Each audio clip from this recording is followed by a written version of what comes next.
Dear students, आज हम start करेंगे नॉमेनक्लेचर ऑफ ज्योमेट्रिकल आइसोमर्स। देखिए, प्रीवियस वीडियोस में हमने अपने स्टीरियो केमिस्ट्री को स्टार्ट किया था, जिसमें हमारे ज्योमेट्रिकल आइसोमेरिज्म चल रही थी। तो अगर आपने प्रीवियस वीडियोस नहीं देखे हैं तो पहले आप वो वीडियोस जाके देखिए और फिर यहाँ पर हम स्टार्ट करेंगे नॉमेनक्लेचर इसका। तो ज्योमेट्रिकल आइसोमर्स को हम 3 टाइप से नाम दे सकते हैं, मतलब उनका या तो वो सिस ट्रांस आइसोमर्स होते हैं, EZ आइसोमर्स या सिन और एंटी आइसोमर्स। तो ये 3 टाइप्स का नॉमेनक्लेचर है जिसको हम वन बाय वन डिस्कस करेंगे। तो सबसे पहले इसमें आता है सिस ट्रांस नॉमेनक्लेचर। बहुत कॉमन सा है, आप लोगों को थोड़ा बहुत आइडिया भी होगा इसका। तो सिस आइसोमर्स हम कौन से ज्योमेट्रिकल आइसोमर्स को बोलते हैं कि यहाँ पर क्या होता है कि when similar groups are present on the same side of the double bond. ये मैंने आपको लास्ट वीडियो में भी समझाया था कि हमें सेम साइड और ऑपोजिट साइड से क्या मतलब होता है। तो अगर आपको वो समझ में ना आए तो सबसे पहले आपने क्या करना है, जहाँ भी आपको डबल बॉन्ड दिखाई दे बस आपको उसके मिडल में से एक लाइन को क्रॉस करना है, मतलब इस तरह से एक लाइन को खींच देना है और फिर उस लाइन के सेम साइड, एक साइड ये हो जाएगी और एक साइड ये हो जाएगी। तो जब आपको सिर्फ ये चेक करना है कि जो सेम ग्रुप्स हैं, सिमिलर ग्रुप्स हैं मतलब जो एक जैसे हैं दिखने में, जैसे यहाँ पर अगर हम देखें तो ये भी CH3 और ये भी CH3 है, या अगर हम हाइड्रोजन की बात करें तो ये भी हाइड्रोजन है और ये भी हाइड्रोजन, यानी कि दोनों के दोनों सिमिलर ग्रुप्स हैं। तो जब ये सिमिलर ग्रुप्स डबल बॉन्ड की सेम साइड पर प्रेजेंट होंगे, यहाँ पर सेम साइड से क्या मतलब, जैसे जो भी हमने ये लाइन खींची थी इसके एक साइड पर अगर सिमिलर ग्रुप्स हैं तो वो कहलाता है हमारा सिस आइसोमर। तो हम यहाँ देख ही सकते हैं कि डबल बॉन्ड से ये सेम साइड पर जो है सिमिलर ग्रुप्स प्रेजेंट है, तो इसलिए ये हो जाएगा सिस आइसोमर्स। और ट्रांस आइसोमर ठीक इसका उल्टा होगा कि जब यही when similar groups are present on the opposite side of double bond। तो जब ये सिमिलर ग्रुप ऑपोजिट साइड कैसे हम देख सकते हैं, देखिए डबल बॉन्ड पे हमने एक लाइन खींची, ये एक CH3 तो डबल ये इस लाइन से एक साइड आ रहा है और एक CH3 लाइन से दूसरी साइड आ रहा है। या अगर हम इसको ऊपर या नीचे की तरफ देखें, जैसे ये इस लाइन से ऊपर की साइड है और ये इस लाइन से नीचे की साइड है, तो इस तरह से भी हम ये कह सकते हैं कि ये ऑपोजिट साइड पर प्रेजेंट है। जैसे हाइड्रोजन भी ये ऑपोजिट साइड पर ही प्रेजेंट है। तो जब सिमिलर ग्रुप्स डबल बॉन्ड की ऑपोजिट साइड पर प्रेजेंट होते हैं तो ऐसे आइसोमर्स को हम ट्रांस आइसोमर्स बोल देते हैं, और जब वो सिमिलर साइड पर प्रेजेंट होंगे तो हम वो सिस आइसोमर्स बोल देंगे उनको। अब इनके हम कुछ एग्जाम्पल्स देख लेते हैं। देखिए, जैसे सबसे पहले यहाँ, तो कभी भी जब ज्योमेट्रिकल आइसोमर्स में पहचानने को आए कि वो सिस है या ट्रांस है, या आगे जाके हम EZ भी पढ़ेंगे, सिन एंटी भी पढ़ेंगे, तो सबसे पहले आपको ये देखना चाहिए कि क्या वो कंपाउंड ज्योमेट्रिकल आइसोमेरिज्म शो भी कर रहा है या नहीं। तो शो करने के लिए मैंने आपको बताया था कि लास्ट वीडियो में कि 2 कंडीशंस होती हैं। पहली कंडीशन तो ये होती है कि कंपाउंड में रेस्ट्रिक्टेड रोटेशन होनी चाहिए। ये रेस्ट्रिक्टेड रोटेशन क्या होती है मैंने लास्ट वीडियो में समझाया था, आप पहले वहाँ पर जाकर देखिएगा। तो क्योंकि यहाँ पर डबल बॉन्ड है तो रेस्ट्रिक्टेड रोटेशन तो है ही। फिर हमारी दूसरी कंडीशन ये थी कि दोनों ही कार्बन एटम से जो ये ग्रुप्स अटैच्ड होते हैं ये दोनों डिफरेंट होने चाहिए। तो अगर हम कार्बन नंबर, सपोज अगर ये कार्बन नंबर 1 है और ये कार्बन नंबर 2 है, तो हम देखेंगे कि या दोनों कार्बन से डिफरेंट ग्रुप अटैच्ड हैं। तो इस कार्बन से एक Cl और एक H, यानी कि दोनों डिफरेंट हैं, और इस कार्बन से भी ये Cl और ये H, ये दोनों आपस में डिफरेंट। ये दोनों सेम हो सकते हैं लेकिन ये दोनों सेम नहीं होने चाहिए। ये सब मैंने अपने पिछले वीडियो में डिस्कस किया था। तो इसका मतलब ये ज्योमेट्रिकल आइसोमेरिज्म तो शो करेगा। अब ये सिस है या ट्रांस है, तो बस हमें क्या करना है, डबल बॉन्ड से यहाँ पर हमने एक लाइन को खींच देना है और देखना है कि लाइन के एक साइड सिमिलर ग्रुप्स आ रहे हैं या ऑपोजिट साइड सिमिलर ग्रुप्स आ रहे हैं। तो हमने देखा लाइन के ये सेम साइड पर सिमिलर ग्रुप्स हैं, दोनों Cl सेम साइड पर प्रेजेंट है, या अगर हम हाइड्रोजन को देखें वो दोनों भी सेम साइड पर है। तो इसलिए ये हो जाएगा हमारा सिस आइसोमर। अब आते हैं नेक्स्ट एग्जाम्पल पे। नेक्स्ट एग्जाम्पल में भी हमने यही करना है। ये लाइन आपने खींची, ये Cl यहाँ पर हमने देखा कि 2 सिमिलर ग्रुप्स तो हमें दिखाई दे रहे हैं लेकिन दोनों ही ऑपोजिट साइड पर हैं। एक डबल इस लाइन से एक साइड है और दूसरा इस लाइन से दूसरी साइड है। आप इसको डिस्टेंस के बेसिस पर भी बोल सकते हैं। देखिए, यहाँ पर दोनों Cl एटम एक दूसरे के काफ़ी पास थे और यहाँ पर Cl एटम एक दूसरे से काफ़ी दूर हैं। तो जब वो दोनों एक दूसरे के पास होंगे तो सिस हो जाएगा, जब एक दूसरे से दूर होंगे तो वो ट्रांस हो जाएगा। तो या आप ऐसे भी देख सकते हैं कि दोनों ऑपोजिट साइड, इस डबल बॉन्ड के दोनों ही सिमिलर ग्रुप्स जो हैं वो ऑपोजिट साइड पर प्रेजेंट है, इसलिए ये हो जाएगा ट्रांस। अब आते हैं नेक्स्ट एग्जाम्पल पे। नेक्स्ट एग्जाम्पल के लिए फिर से हमें वही देखना है। देखिए, डबल बॉन्ड है इसलिए यहाँ पर रेस्ट्रिक्टेड रोटेशन तो है ही। दूसरा हमें क्या देखना था कि क्या दोनों कार्बन से डिफरेंट ग्रुप अटैच हैं। तो इस कार्बन से तो एक Cl और एक H यानी दोनों के दोनों डिफरेंट ग्रुप हैं, लेकिन यहाँ पर इस कार्बन से दोनों के दोनों ही ग्रुप सेम हैं। तो दोनों ग्रुप सेम नहीं होने चाहिए। अगर सेम नहीं है तो इसका मतलब यहाँ पर कोई ज्योमेट्रिकल आइसोमेरिज्म शो ही नहीं होगी, और जब कोई ज्योमेट्रिकल आइसोमेरिज्म भी शो नहीं होगी तो सिस और ट्रांस का तो सवाल ही नहीं उठता। तो यहाँ पर ये कंपाउंड ज्योमेट्रिकल आइसोमेरिज्म को शो नहीं करेगा। अब आते हैं हम नेक्स्ट कंपाउंड पे। तो हमने देखा डबल, देखिए हमेशा कभी भी ऐसा भी हो सकता है डबल बॉन्ड आपको इस तरह से दिखाई दे या ऐसे वर्टिकल पोजिशन में दिखाई दे। तो आपने तो क्या करना है, बस डबल बॉन्ड के बीचों बीच एक लाइन को इस तरह से ड्रॉ करना है। कभी भी ऐसे नहीं करना। अगर डबल बॉन्ड ऐसे है तो हमेशा बीच में से जाएगी, डबल बॉन्ड ऐसे है तो हमेशा ऐसे जाएगी। जिस डायरेक्शन में डबल बॉन्ड है उसी डायरेक्शन में हमें उस लाइन को ड्रॉ करना है। अब हमने देखा यहाँ पर एक CH3 तो इस लाइन से ऊपर की साइड है और एक CH3 लाइन से नीचे की, या हम ये भी कह सकते हैं एक CH3 इस लाइन से राइट हैंड साइड पर है और ये CH3 इस लाइन से लेफ्ट हैंड साइड पर है। ऐसे ये H और ये H ये भी दोनों ऑपोजिट है। तो जब ये दोनों, ये भी ऑपोजिट है और ये भी ऑपोजिट है, आप कोई भी दो ग्रुप्स ले सकते हैं, चाहे तो आप दोनों CH3 के कंसर्न में देख लीजिए, चाहे आप दोनों हाइड्रोजन के कंसर्न में। तो ये भी हो जाएगा हमारा ट्रांस, क्योंकि ये दोनों ऑपोजिट साइड पर प्रेजेंट है। अब ऐसे ही मैंने आपको एलिसाइक्लिक कंपाउंड में भी ज्योमेट्रिकल आइसोमेरिज्म के बारे में बताया था कि वहाँ पर भी हमें रेस्ट्रिक्टेड रोटेशन देखने को मिलती है। तो यहाँ पर भी रेस्ट्रिक्टेड रोटेशन तो है, और इस कार्बन से ये भी दोनों डिफरेंट ग्रुप है और ये दोनों भी डिफरेंट ग्रुप है, इसका मतलब ज्योमेट्रिकल आइसोमेरिज्म तो है। अब अगर हम यहाँ देखें, देखिए ये दोनों COH को नीचे की साइड बनाया हुआ है और ये दोनों H को ऊपर की साइड, यानी कि सेम ग्रुप्स जो हैं वो सेम साइड पर हैं। ये वो लाइन थी, इस लाइन से नीचे की साइड अगर हमने दोनों ही ग्रुप्स जो हैं यानी कि सिमिलर ग्रुप्स जो हैं वो एक साइड पर प्रेजेंट हैं, तो इसका मतलब ये हो जाएगा सिस। अच्छा, इसी साइक्लिक कंपाउंड में सपोज मैं अगर एक और एग्जाम्पल आपको देना चाहूँ, कई बार ऐसा भी होता है कि आपको सिर्फ इस तरह से दिया हुआ है सपोज, और यहाँ पर यहाँ बना रखा है CH3 और एक CH3 सपोज यहाँ बना रखा है। तो ये CH3 देख रहे हैं आप नीचे की साइड जा रहा है और ये CH3 जो है वो ऊपर की साइड जा रहा है। तो ज़रूरी नहीं कि हमेशा H आपको बना हुआ दिखाई दे। तो अगर H नहीं बना हुआ है तब आपको कैसे देखना है, बस तब भी आपको सिंपल H को इमेजिन करना है कि वो रहा होगा यहाँ पर H नीचे की साइड और यहाँ पर H ऊपर की साइड। तो ये CH3 और ये CH3 को अगर हम देखेंगे तो यहाँ पर ये हो जाएंगे दोनों एक दूसरे के ऑपोजिट, तो ये हो जाएगा ट्रांस। अच्छा, अब नेक्स्ट इसमें देखेंगे, सपोज इस तरह से कोई दे रखा है कंपाउंड आपको और आपको हर डबल बॉन्ड के बारे में पूछा जाए, जैसे सपोज वो पूछें कि ये 1-2 बॉन्ड जो है वो सिस, वहाँ पर सिस होगी या ट्रांस होंगे, ये 3-4 ये भी सिस है या ट्रांस है, या 5-6 के बारे में। तो हम कैसे करेंगे अगर इस तरह से कोई स्ट्रक्चर दे रखा है? तो सबसे पहले आपको क्या करना है, यहाँ पर हाइड्रोजन को ड्रॉ करना है। देखिए हाइड्रोजन कैसे हमें मालूम पड़ रही है, यहाँ पर जरूरी नहीं है कि आपको हाइड्रोजन हर जगह बना के ही दी जाए, आपको खुद से भी समझना पड़ेगा कि वहाँ पर हाइड्रोजन कैसे प्रेजेंट हो सकती है। देखिए जो जितने भी ये आपको पॉइंट्स दिखा दे रहे हैं, यानी यहाँ पर जहाँ पर मैंने नंबरिंग कर रखी है वहाँ पर एक कार्बन तो है, ये तो आप लोगों को पता ही होगा कि यहाँ ये सारे एटम्स जो हैं वो कार्बन एटम्स हैं। अब कार्बन एटम्स, ये कार्बन और ये कार्बन के बीच में डबल बॉन्ड शो कर रखा है। देखिए एक तो इन्होंने वैलेंसी दिखा रखी है CH3 से, मतलब एक बॉन्ड यहाँ पर CH3 से अटैच है। कार्बन की देखिए 4 वैलेंसी होती है, यानी कि कार्बन जो है हमें 4 बॉन्ड से हमें शो करना होता है। तो यहाँ पर कार्बन का सिर्फ आपको कितने बॉन्ड दिखाई दे रहे हैं, एक बॉन्ड ये है, दूसरा बॉन्ड ये है, तीसरा बॉन्ड ये है। तो जो चौथा बॉन्ड है वो हाइड्रोजन ही होगा, ठीक है, क्योंकि कुछ शो नहीं कर रखा है, इसका मतलब वो हाइड्रोजन है, जिसको कि हम जनरली शो नहीं करते हैं। जैसे कई बार आपने देखा भी होगा बेंजीन रिंग हम अगर बना रहे हैं तो हम इस तरह से तो बनाते हैं, तो ये अंडरस्टूड होता है कि यहाँ पर कार्बन है और इन कार्बन से हाइड्रोजन अटैच्ड है, ये इस तरह से। तो जरूरी नहीं आपको हर बार बना के दिया जाए, ठीक है। अब वो हाइड्रोजन आपको खुद से ड्रॉ करनी, अब वो ड्रॉ किधर की साइड करेंगे वो चीज़ है आपकी देखने वाली।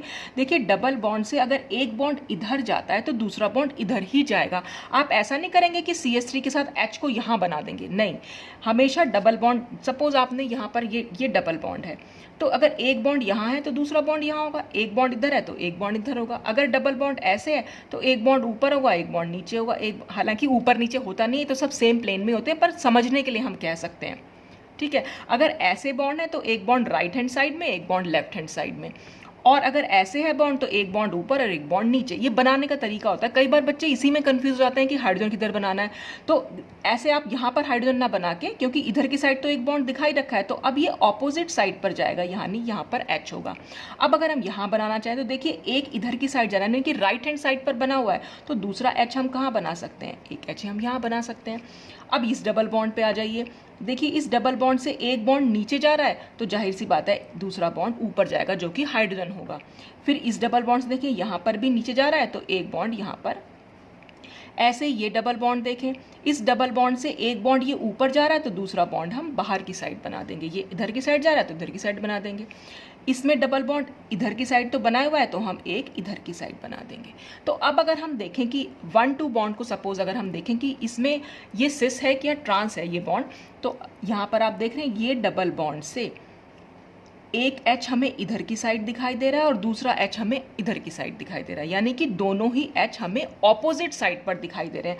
लाइन भी आप ड्रॉ कर सकते हैं, अपने दिमाग में ड्रॉ कर सकते हैं। जैसे सपोज हमने यहाँ पर ये लाइन ऐसे खींच दी, तो देखिए इस लाइन से एक H तो ऊपर की साइड हो गया और एक H नीचे की साइड हो गया। अगर मैं इसको थोड़ा सा और साफ सफाई से बनाऊँ तो हम इस तरह से ये इस तरह से बना हुआ है। ये CH3 यहाँ है, ये H यहाँ है, ये H यहाँ है और ये बॉन्ड हमारा इधर की साइड जा रहा है।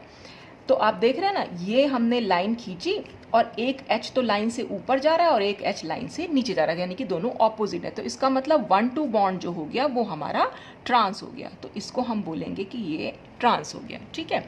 अब अगर हम यहाँ देखें, इस डबल बॉन्ड से ऊपर की साइड एक H है और यहाँ पर भी H ऊपर की साइड है, यानी अगर हम लाइन यहाँ पर खींचते हैं तो इस लाइन से ऊपर की साइड H है और ये भी ऊपर, तो दोनों ही सेम साइड पर है, इसलिए ये वाला बॉन्ड जो हो गया वो सिस बॉन्ड हो गया। और अगर हम यहाँ देखें, इस डबल बॉन्ड से एक H बाहर की साइड दिखाई दे रहा है और एक H इधर की साइड, अंदर की साइड कह सकते हैं हम इसको, रिंग के अंदर की साइड आ रहा है। ये जो साइक्लिक डबल बॉन्ड का स्ट्रक्चर बना हुआ है, रिंग तो नहीं बनी हुई है यहाँ पर ये अंदर की साइड। तो इसको अगर हमें दिखाना चाहूँ अलग से, इस तरह से, ये इस तरह से तो बना हुआ है, एक बॉन्ड यहाँ जा रहा है, ये वाला बॉन्ड जो है वो मैंने ऐसे दिखा दिया। ये H बाहर की साइड है, ये हमने यहाँ दिखाया।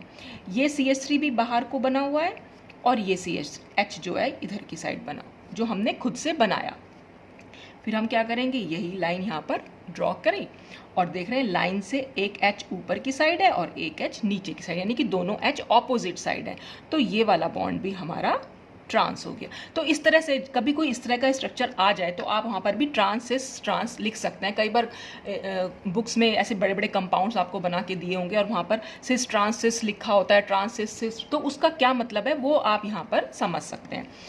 अच्छा, जैसे अब अगर ये कोई स्ट्रक्चर है, अब यहाँ पर भी क्या होगा, ये डबल बॉन्ड है, आपने देखा डबल बॉन्ड से एक बॉन्ड तो नीचे बना रखा है, तो दूसरा बॉन्ड हमें ऊपर बनाना है और वो एक H होगा, वो अंडरस्टूड है।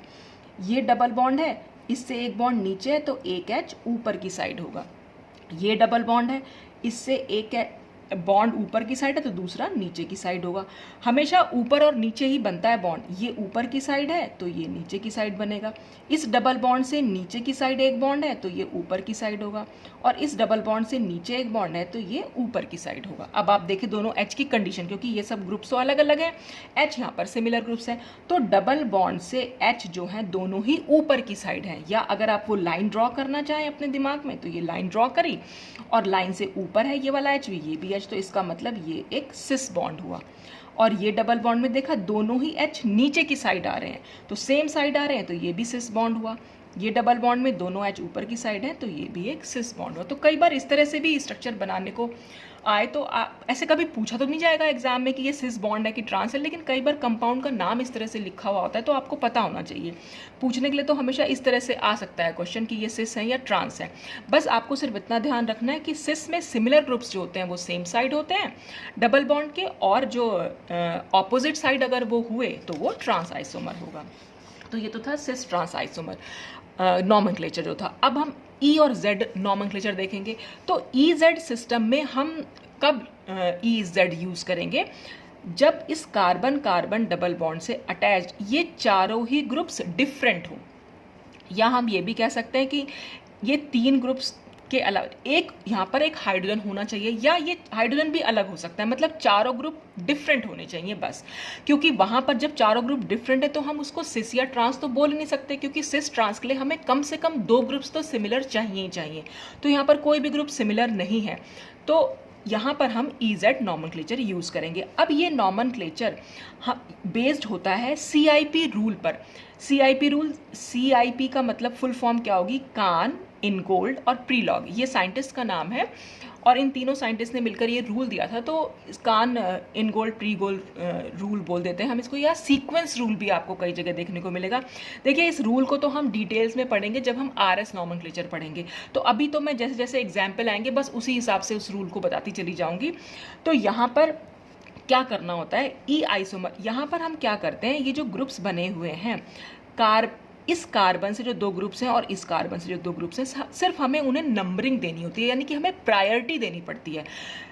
एक को नंबर 1 और एक को नंबर 2 देना पड़ेगा, बस हमें सिर्फ इतना काम करना है। अब हम किसको नंबर 1 और किसको नंबर 2 देंगे, वो हम CIP रूल के अकॉर्डिंग देते हैं। तो वो मैं आपको भी समझा दूंगी कि कैसे हम वो नंबरिंग करते हैं। पहले आप समझ लीजिए कि E आइसोमर होता क्या है या Z आइसोमर होता क्या है। देखिए E आइसोमर, इसका E हमने कहाँ से लिया, ये एक जर्मन वर्ड होता है जिसको हम बोलते हैं, ये एंटीजन बोल सकते हैं इसको, और इसका मतलब होता है ऑपोजिट। तो इसका मतलब यहाँ पर जो डेफिनेशन बन के आएगी वो आती है कि when highest priority groups are present on opposite side. बस आपको प्रायोरिटी देखनी है। अब प्रायोरिटी कैसे देते हैं वो मैं आपको समझाऊंगी, लेकिन बस इतना ध्यान रखना है कि जो हाईएस्ट प्रायोरिटी ग्रुप होगा, यानी जिसको हम नंबर 1 देंगे, हाईएस्ट प्रायोरिटी ग्रुप से मतलब होता है जिसको हम नंबर 1 देंगे, वो ग्रुप अगर ऑपोजिट साइड पर प्रेजेंट है डबल बॉन्ड की, तो वो हमारा हो जाता है ई आइसोमर। तो नेक्स्ट हमारा क्या है, Z आइसोमर। Z आइसोमर भी हमने जर्मन वर्ड से ही लिया है, ज़ूसेमन इसका मतलब होता है, और इसका मीनिंग आता है टुगेदर, यानी साथ साथ। यानी कि हम यहाँ कह सकते हैं कि जब highest priority groups are present on the same side of double bond, जब वो highest priority group same side पर प्रेजेंट होंगे तो हम उनको बोलेंगे Z, और जब वो ऑपोजिट साइड पर प्रेजेंट होंगे तब हम उनको बोलेंगे A। कुछ कुछ सिस ट्रांस से मिलता जुलता ही है, लेकिन यहाँ पर हम इसको नंबरिंग देते हैं बस 1 और 2, और वो ही हमारी हाईएस्ट प्रायोरिटी ग्रुप कहलाते हैं जिनको हम नंबर 1 दे देते हैं। अब ये प्रायोरिटी देते किस बेस पर है, वो CIP रूल के बेस पर देते हैं। अब ये CIP रूल में जैसे सबसे पहला जो इसका रूल था, उसमें क्या कहा गया कि कैसे नंबरिंग दे रहे हैं हम, नंबर 1 नंबर 2, तो हाईएस्ट प्रायोरिटी देने का मतलब उसको आपको नंबर 1 देना है। अब किस ग्रुप को हम हाईएस्ट प्रायोरिटी देंगे, इन दोनों ग्रुप में से जिसका भी एटॉमिक नंबर ज्यादा होगा उसको हम नंबर 1 देंगे, या हम ये कह सकते हैं उसको हम हाईएस्ट प्रायोरिटी देंगे। तो आप फ्लोरीन और क्लोरीन, इसमें से एटॉमिक नंबर किसका ज़्यादा होगा, क्लोरीन का, ऑब्वियस सी बात है, तो हमने इसको नंबर 1 दिया और इसको नंबर 2। तो हम यहाँ ये कह सकते हैं कि हमने क्लोरीन को हाईएस्ट प्रायोरिटी दी। अच्छा, अब हम यहाँ देखेंगे ब्रोमीन और हाइड्रोजन, तो जाहिर सी बात है ब्रोमीन का एटॉमिक नंबर क्योंकि हाइड्रोजन से ज़्यादा है तो हमने इसको नंबर 1 दिया और इसको नंबर 2। अब हमने क्या चेक करना है कि जब हाईएस्ट प्रायोरिटी वाले ग्रुप ऑपोजिट साइड है या सेम साइड है, तो हम कैसे देखेंगे, भाई डबल बॉन्ड के ये लाइन खींची, हाईएस्ट प्रायोरिटी कौन से, यानी नंबर 1 वाले ग्रुप को देखना है बस आपने। तो नंबर 1 वाला ग्रुप जो है वो दोनों के दोनों क्योंकि ऑपोजिट साइड पर जा रहे हैं इस लाइन के या डबल बॉन्ड के, तो जब वो ऑपोजिट साइड पर जाते हैं तो वो हमारा हो जाता है ई आइसोमर। ये आपको ध्यान रखना है, जब हाईएस्ट प्रायोरिटी ग्रुप या नंबर 1 वाले ग्रुप, और नंबर 1 हम किसको दे रहे हैं दोनों में से, जिसका भी एटॉमिक नंबर मतलब परमाणु क्रमांक जिसका भी सबसे ज्यादा होगा, बस उसको आपने नंबर 1 देना है और दूसरे को नंबर 2 देना है। ऐसे यहाँ पर भी करना है इन दोनों के केस में, और बस आपने देखना है कि वो highest priority group same side जा रहे हैं या ऑपोजिट। तो यहाँ पर क्योंकि ऑपोजिट साइड जा रहे हैं, एक नीचे की साइड आ रहा है और एक ऊपर की साइड आ रहा है, तो हमने इसको बोल दिया ई। अच्छा, अब ये बात तो हुई जब हाईएस्ट प्रायोरिटी ग्रुप, जो कि हमने देखा यहाँ पर ई आ रहा है हमारा आंसर। अब नेक्स्ट एग्जाम्पल में CIP का सेकेंड रूल लगेगा। कैसे लगेगा भाई, हम क्या कर रहे हैं यहाँ पर, सेकेंड रूल तो नहीं, अभी फर्स्ट रूल ही चल रहा है यहाँ पर। तो हमने क्या करना है, देखिए यहाँ पर हमने सिंगल एटम लिया था, सबके पास आप देख रहे हैं एक एक ही एटम था, फ्लोरीन क्लोरीन हाइड। अगर एक से ज़्यादा एटम है तब हम क्या कर रहे हैं, हमें सिर्फ डायरेक्टली अटैच्ड जो है इस कार्बन से बस उसको प्रायोरिटी देनी है, हमें इस H से कोई मतलब नहीं। कार्बन से डायरेक्टली अटैच्ड क्या है, ऑक्सीजन, यहाँ पे कार्बन से डायरेक्टली अटैच्ड क्या है, नाइट्रोजन, यहाँ पे यहाँ तो एक ही एटम अटैच्ड है, और यहाँ पर कार्बन से डायरेक्टली अटैच्ड क्या है, C। तो हमें ये दूसरे और बाकियों से हमें कोई मतलब नहीं है, हमें सिर्फ पहले एटम से मतलब है, यानी जो डायरेक्टली अटैच्ड है उसको हम फर्स्ट एटम बोल देते हैं। तो अब यहाँ पर हम अगर इस कार्बन की बात करें तो इसमें एक तो ऑक्सीजन है और दूसरा नाइट्रोजन है। तो नाइट्रोजन और ऑक्सीजन में जो एटॉमिक नंबर है, क्योंकि वो ऑक्सीजन का ज़्यादा होता है तो हमने इसको नंबर 1 दिया और नाइट्रोजन का नंबर 2 दे दिया। कार्बन और हाइड्रोजन में कार्बन का नंबर, भाई एटॉमिक नंबर ज़्यादा होता है हाइड्रोजन से, तो इसको नंबर 1 दिया और इसको नंबर 2 दिया। फिर से हमने लाइन ड्रॉ करी। अब देख रहे हैं हाईएस्ट प्रायोरिटी ग्रुप यानी नंबर 1 वाले ग्रुप इस लाइन के सेम साइड पर आ रहे हैं, तो क्योंकि वो सेम साइड पर आ रहे हैं इसलिए इसका जो नॉमेनक्लेचर हो जाएगा, या हम जो इसका नाम देंगे वो Z आइसोमर कहलाएगा। ये था हमारा E आइसोमर, क्योंकि इसमें सिमिलर ग्रुप्स या हाईएस्ट प्रायोरिटी वाले ग्रुप या नंबर 1 वाले ग्रुप दोनों ऑपोजिट साइड थे, यहाँ पर दोनों के दोनों सेम साइड हैं, इसलिए ये हो गया Z। अब हाँ, यहाँ पर आएगा नेक्स्ट एग्जाम्पल में CIP का सेकंड रूल। CIP का सेकंड रूल कैसे लगा रहे हैं हम, क्यों लगा रहे हैं, वो अभी हम देखेंगे। देखिए यहाँ पर फिर से हम प्रायोरिटी देंगे, तो Cl का एटॉमिक नंबर क्योंकि ज़्यादा है हाइड्रोजन से तो इसको नंबर 1 दिया, इसको नंबर 2 दिया। अब यहाँ पर आया कंफ्यूजन, क्योंकि ये H तो हाइड्रोजन है ही, D क्या होता है, D होता है ड्यूटीरियम, और ड्यूटीरियम क्योंकि हाइड्रोजन का ही एक आइसोटोप है, ये तो आपको पता है, वो समस्थानिक जिसको हम बोलते हैं, ये इसका आइसोटोप है, तो दोनों का एटॉमिक नंबर यानी परमाणु क्रमांक तो यहाँ पर सेम है, और परमाणु भार यानी एटॉमिक वेट जो है वो डिफरेंट है। तो जब एटॉमिक नंबर सेम होता है तो हम फिर एटॉमिक वेट देखते हैं, जिसका भी एटॉमिक वेट ज़्यादा है उसको हम हाईएस्ट प्रायोरिटी देते हैं या उसको हम नंबर 1 देते हैं। तो हाइड्रोजन और ड्यूटीरियम में से क्योंकि ड्यूटीरियम का एटॉमिक वेट ज़्यादा है तो इसको हम नंबर 1 देंगे और ये नंबर 2 दे देंगे। तो अब फिर से हम देखेंगे कि नंबर 1 वाले ग्रुप्स जो हैं वो ऑपोजिट है या सेम, तो आप देख ही रहे हैं ये 1 और यहाँ पर 1 दोनों के दोनों ऑपोजिट है, इसलिए ये हो जाएगा E आइसोमर। जब दोनों ऑपोजिट होंगे तो E, जब दोनों सेम होंगे तो Z। अच्छा, अब आते हैं नेक्स्ट। अब यहाँ पर CIP का हम थर्ड रूल लगाएंगे। जो CIP थर्ड रूल आता है वो क्या कहता है, देखिए हमने क्या कहा कि कार्बन से, इसी कार्बन से अटैच्ड हमें फर्स्ट एटम देखना है। अब आप देख रहे हैं यहाँ पर फर्स्ट एटम कार्बन है और यहाँ पर भी फर्स्ट एटम कार्बन है, इधर की साइड चले यहाँ भी फर्स्ट एटम कार्बन है और यहाँ भी फर्स्ट एटम कार्बन है। तो जब फर्स्ट एटम सेम होता है तब हम सेकंड एटम पे जाते हैं, अगर सेकंड एटम सेम हुआ तो हम थर्ड एटम पे, थर्ड सेम हुआ तो हम फोर्थ एटम पे, तो इस तरह से हम आगे बढ़ते हैं। तो यहाँ पर अगर हम देखें तो अब क्या करते हैं, जब भी इस तरह से कोई ग्रुप बना हुआ तो आप उसको पूरा खोल के लिख लीजिए। देखिए CH2OH को हम कैसे लिख सकते हैं, ये बॉन्ड तो मैंने ये बना दिया, ये वाला बॉन्ड मैंने यहाँ बना दिया, इससे 2 H जुड़े हुए हैं, हमने दोनों H बना दिए, और फिर क्या जुड़ा हुआ है, एक OH, कार्बन की चारों वैलेंसी पूरी हो गई। अब यहाँ CMe3 मैंने आपको पहले ही बताया था, Me का मतलब होता है मिथाइल ग्रुप, यानी CH3 ग्रुप, और CH3 भी कितने हैं, 3 जुड़े हुए हैं, तो यानी एक कार्बन से हमें 3 CH3 और ये CH3 और ये CH3। तो आप देख रहे हैं ये हमारा था डबल बॉन्ड कार्बन, जिससे ये इस तरह से जुड़ा हुआ था, ये हम यूं कह सकते हैं, ऐसे जुड़ा हुआ है ये, और ये डबल बॉन्ड कार्बन है, ये इस तरह से, ठीक है। तो अब हम प्रायोरिटी के, देखिए ये पहला एटम डायरेक्टली अटैच होगा, वो पहला एटम, ये दोनों एटम, तो यहाँ भी कार्बन है यहाँ भी कार्बन, तो अब हम क्या करेंगे, अब हम सेकंड एटम पे जाएंगे। तो देखिए सेकंड एटम कौन सा हो सकता है, एक तो H हो सकता है, हम उसको यहाँ लिख लेते हैं, ये भी सेकंड एटम है, एक O हो सकता है, और ये भी सेकंड एटम है, एक H हो सकता है, यानी ये और ये तीनों एटम सेकंड एटम है, तो हमने यहाँ लिख लिए। अब इस कार्बन से, ये तो कार्बन हमारा फर्स्ट एटम था, अब इससे सेकंड एटम कौन सा हो जाएगा, ये कार्बन, एक ये कार्बन और ये कार्बन, ये तीनों ही कार्बन सेकंड एटम है, तो C और C, ठीक है। अब आप देखेंगे इन दोनों में से किसके पास हाईएस्ट प्रायोरिटी है, तो आप देख रहे हैं यहाँ पर जहाँ भी एक पॉइंट हमें डिफरेंस का मिल जाए हमें वहाँ पर प्रायोरिटी, यहाँ पर ऑक्सीजन है और यहाँ पर कार्बन है, ठीक है। तो जैसे ही ये ऑक्सीजन, क्योंकि ऑक्सीजन का एटॉमिक नंबर कार्बन से तो ज़्यादा ही है, तो हम इसको नंबर 1 दे देंगे और यहाँ नंबर 2 दे देंगे।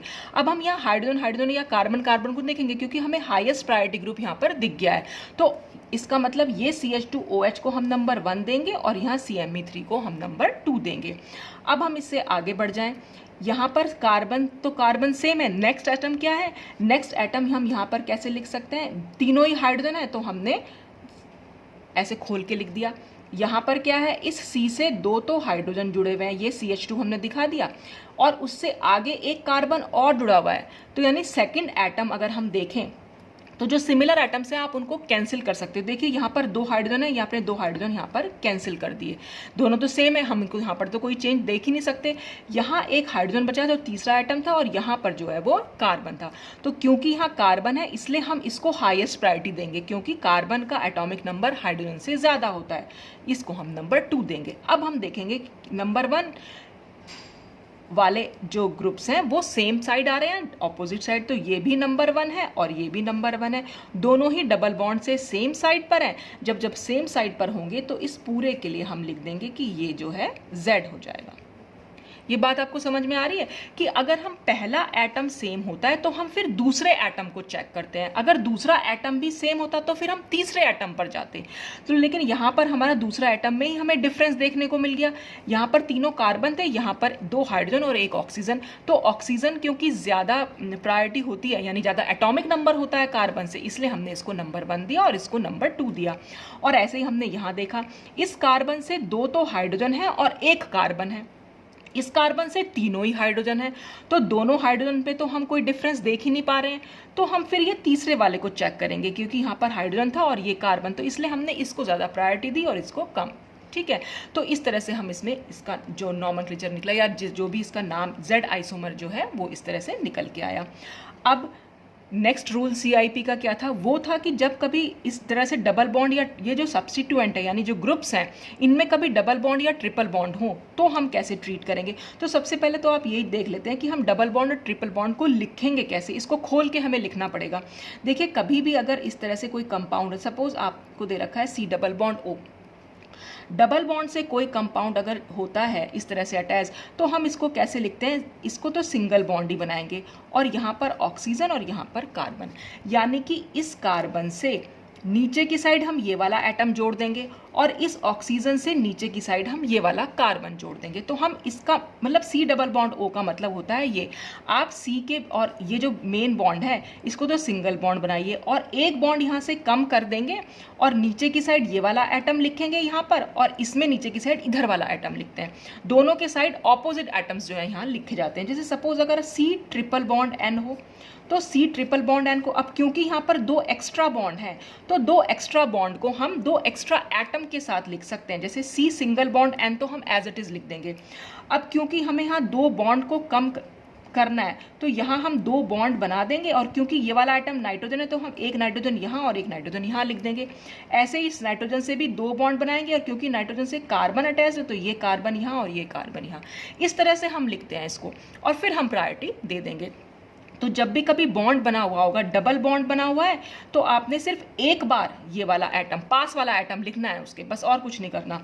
और अगर 2 बॉन्ड बने हुए हैं तो 2 बार 2 बॉन्ड बना के उस एटम को लिख देना है। जैसे अगर सपोज हम यहाँ देखें, इसको अगर मैं खोल के लिखूंगी तो ये C है, ये बॉन्ड मैं ऐसे ही बना दी। सपोज ये मैंने ये C बना दिया और ये C, ये वाला C मैंने ये बनाया और इससे C ये बनाया और इससे C ये बनाया। अब इस C से एक जुड़ा हुआ है H, तो मैंने वो H को यहाँ जोड़ दिया। फिर मैं इसको सिर्फ सिंगल बॉन्ड बनाऊंगी और इस C से एक H यहाँ और एक H यहाँ जोड़ दिया। तो ये तो मैंने अभी लिखा है। अभी क्योंकि यहाँ डबल बॉन्ड है तो मैंने क्या करना है, इसको यहाँ बॉन्ड बनाया और ये वाला जो एक C है वो मैंने यहाँ लिख दिया, और ऐसे ही क्योंकि इस C से भी ये C अटैच है तो ये यहाँ लिख दिया। इस तरह से लिखा था। मतलब आप डबल बॉन्ड हटाइए और यहाँ भी एक बॉन्ड बनाइए, यहाँ भी एक बॉन्ड बनाइए। इस वाले एटम को यहाँ लिखना है और इस वाले एटम को यहाँ लिखना है, बस इतना करना है आपने। तो वो मैंने इसको इस तरह से लिख दिया। अब नीचे वाले एटम की बात करें, नीचे वाले एटम को थोड़ा सा मैं और खोल के लिख देती हूँ। जैसे सपोज यहाँ पर ये एटम अटैच था तो इससे तो सिर्फ एक C ही अटैच्ड है। फिर आगे देखा हमने एक बॉन्ड यहाँ पर है और इस C से एक H अटैच्ड है, वो मैंने H दिखा दिया। क्योंकि यहाँ पर 2 बॉन्ड थे तो मुझे यहाँ भी 2 बॉन्ड ही बनाने पड़ेंगे, और उस दोनों बॉन्ड से लिखना क्या है, ये पास वाला एटम, यानी ये कार्बन और ये कार्बन। और ऐसे ही इस कार्बन से भी करना है, यहाँ भी मेरे को 2 बॉन्ड बनाने हैं, और ये भी कार्बन और ये भी कार्बन, ऐसे हमें चेक करना है ये। और ये जो है डायरेक्टली अटैच्ड एटम था। डायरेक्टली अटैच्ड एटम तो क्योंकि सेम है तो हमें उसके बाद नेक्स्ट एटम देखना है। तो अब हमें सेकंड नंबर एटम देखना होगा। तो इस कार्बन से अटैच्ड सेकंड एटम कौन से हो सकते हैं, एक तो H, ये भी एक सेकंड एटम है। ये बॉन्ड देखना है बस आपको, इस बॉन्ड से अटैच जो होते हैं वो सेकंड एटम होंगे। तो यानी C और H अटैच है, तो हमने लिखा C और H, ये एटम हमारे अटैच थे सेकंड वाले। ठीक है, अब यहाँ पर अगर हम देखें, यहाँ अगर हम देखेंगे ये तो डायरेक्टली अटैच्ड एटम था हमारा, तो इससे अटैच्ड एटम कौन सा हो गया, सेकंड एटम। ये तो हमारा फर्स्ट एटम हो गया, सेकंड एटम हो गया एक तो ये, क्योंकि हमें ये बॉन्ड देखना है, ये भी सेकंड एटम और ये भी है सेकेंड एटम। तो यानी कि तीनों ही हमारे पास C यहाँ पर थे CH और यहाँ पर है C। तो ये दो C तो कैंसिल हो जाएंगे क्योंकि दोनों सिमिलर हैं, हम यहाँ पर तो कोई प्रायोरिटी दे ही नहीं सकते, दोनों सिमिलर है। यहाँ पर H है और यहाँ पर C है, तो कार्बन का एटॉमिक नंबर क्योंकि हाइड्रोजन से ज़्यादा है तो हम इसको नंबर 1 देंगे, यानी ये नंबर 1 हो जाएगा और ये नंबर 2 हो जाएगा। तो आप जब भी कभी डबल बॉन्ड या ट्रिपल बॉन्ड हो, बस आपने बॉन्ड को खोल के लिखना है। ये डबल बॉन्ड था, इस डबल बॉन्ड का सिंगल बॉन्ड बनाइए, एक बॉन्ड यहाँ और एक बॉन्ड यहाँ, और ये वाला एटम इधर लिखेंगे, ये वाला एटम इधर लिखेंगे। C ट्रिपल बॉन्ड N है, तो अब की बार यहाँ C सिंगल बॉन्ड N बनाइए और 2 बॉन्ड यहाँ बनाइए, नाइट्रोजन से भी 2 बॉन्ड और इससे भी 2 बॉन्ड। कार्बन के साथ दोनों नाइट्रोजन लिखने हैं, नाइट्रोजन के साथ दोनों कार्बन लिखने हैं बस। और उसके बाद आपको प्रायोरिटी चेक करनी, बस ये ध्यान रखिएगा डायरेक्ट अटैच्ड एटम कौन सा है। जो डायरेक्टली अटैच्ड एटम होता है वो नंबर 1 एटम होता है, और नंबर 1 एटम क्योंकि सेम है इसलिए हम नंबर 2 एटम देख रहे हैं। और नंबर 2 एटम हम कैसे देखेंगे, जो नंबर 1 से बने हुए बॉन्ड्स हैं, बस वो एटम्स हमें चेक करने, तो पूरा खोल के लिखना है। और जिसके पास भी ज़्यादा प्रायोरिटी दिखाई दे तो वहाँ पर आपको नंबर 1 दे देना है। अब जैसे हम यहाँ पर गए, ये पहला एटम यहाँ पर भी अटैच्ड है, ऑक्सीजन है, सेम है दोनों की दोनों, तो हम नेक्स्ट एटम पे जाएंगे। यहाँ पर नेक्स्ट एटम H है, यहाँ पे नेक्स्ट एटम C है, तो जाहिर सी बात है ये नंबर 1 हो जाएगा और ये नंबर 2। अब आप देख रहे हैं ये नंबर 1 है और ये भी नंबर, तो डबल बॉन्ड से, क्योंकि दोनों ही हाईएस्ट प्रायोरिटी वाले ग्रुप सिमिलर साइड है, दोनों ही नीचे की साइड है, तो इसलिए ये हो जाएगा Z। तो इस तरह से हम E और Z नॉमेनक्लेचर को दे सकते हैं। अच्छा, EZ नॉमेनक्लेचर में भी आपको अगर याद करना है, देखिए मैंने कैसे याद कर रखा है, हम क्या बोल रहे हैं, ये E है हमारा और ये हम इसको कह सकते हैं Z है, ठीक है। अब हम बोल रहे थे कि ये हमारा C डबल बॉन्ड C है और हम जो प्रायोरिटी दे रहे हैं, सपोज ये नंबर 1 है और यहाँ भी नंबर 1 है, ये नंबर 2 है और ये नंबर 2 है, क्योंकि 1 1 ऑपोजिट साइड जा रहे थे हमारे, तो इसलिए हम इसको बोल रहे थे कि ये E है, ठीक है। अब मैं आपको, जैसे मैंने याद किया हुआ है इसको, देखिए अगर मैं इसमें एक लाइन खींचना चाहूँ तो 1 हमारा ऊपर की साइड है, हमने 1 से लाइन खींची, एक लाइन ये है और एक लाइन ये, मतलब ये लाइन ये। थोड़ा सा मैं थोड़ा और साफ से पेपर में आपको बता देती हूँ कैसे करना है। देखिए सपोज़ ये इस तरह से था, ठीक है, यहाँ पर नंबर 1 था, ये नंबर 1 है, बस आप नंबर 1 को ही देख लीजिए चाहे तो, हमें नंबर 1 से ही क्योंकि मतलब है। तो आप देख रहे हैं नंबर 1 ऊपर की साइड है और ये वाला नंबर 1 नीचे की साइड है, तो मैं इस तरह से इस लाइन को खींच रही हूँ। ये डबल बॉन्ड को मैंने एक सिंगल लाइन माना और यहाँ पर नंबर 1 है और ये नंबर 1 है, इस तरह से, ठीक है। और अगर मैं ये 1 यहाँ बनाऊँ और ये 1 यहाँ बनाऊँ और ये 2 यहाँ और ये 2 यहाँ, तो अब अगर हम 1 1 की लाइन खींचेंगे तो ये इस तरह से आ जाएगा, ये 1 और ये 1। तो अगर आप देखें ये किस तरह का स्ट्रक्चर बन रहा है, एक Z टाइप से नहीं दिख रहा आपको, Z, चाहे आप भाई हम नॉर्मली तो Z ऐसे बनाते हैं, लेकिन बन तो ये Z टाइप से ही रहा है, उल्टा बन रहा है चाहे सीधा बन रहा है, लेकिन Z बन रहा है। तो जब ये Z बन के आता है तो हमेशा वहाँ पर E होता है, उल्टा हो जाता है बस। और यहाँ पर अगर आप देखें ये E की बस एक लाइन ही तो नहीं है यहाँ पर, अगर मैं E बनाती इसको तो यहाँ पर मैं E लिख देती, भले ही उल्टा E बनता लेकिन ये बनता तो E ही। तो जब ये सेम साइड जाते हैं तो जब ये ई जैसा बन रहा होता है तो हमेशा वहाँ पर जेड होता है। मतलब मैंने तो इसको ऐसे याद किया है भाई, अगर आपको अच्छा लगे तो आप इसको ऐसे याद कर सकते हैं, अदरवाइज आपको वही याद करना पड़ेगा कि जो सिमिलर ग्रुप यानी कि जो हाईएस्ट प्रायोरिटी वाले ग्रुप हैं, अगर वो ऑपोजिट साइड है तो हमेशा ई होता है, अगर वो सिमिलर साइड है तो जेड होता है। तो मैंने इसको ऐसे याद किया हुआ है कि जहाँ भी नंबर 1 बन के आया बस हमने उसको ऐसे बना लिया, ये ऊपर की साइड था 1, ये नीचे की साइड, तो मैंने एक लाइन खींची डबल बॉन्ड की सिंगल लाइन, ऊपर 1 नीचे 1, तो ये एक तरीके से Z बन के आया। तो जो बन के आता है कभी भी वो नहीं होता, हमेशा उसका उल्टा होता है। तो Z बन के आया इसलिए E है, और यहाँ पर देखा जाए तो E है, मतलब E है नहीं एक्चुअल में, लेकिन हम उसे मान सकते हैं कि वो E जैसा है, इसलिए यहाँ पर ये Z बन के आया। तो चाहे तो आपको, अगर आपको ठीक लगे तो आप मान सकते हैं इसको, नहीं तो फिर आप वही याद कीजिएगा कि जो सिमिलर या प्रायोरिटी वाले ग्रुप है यानी हाईएस्ट प्रायोरिटी वाले ग्रुप अगर ऑपोजिट साइड्स होते हैं तो वो हमेशा ई होता है, और अगर वो सेम साइड होते हैं तो हमेशा जेड बन के आता है। तो ये पूरा था ई जेड नॉमेनक्लेचर के बारे में। नेक्स्ट वीडियो में हम डिस्कस करेंगे इसके सिन और एंटी जो ऑक्साइन्स या एजो कंपाउंड्स में हमें देखने को मिलती है। तो आज के लिए बस इतना ही। Thanks for watching.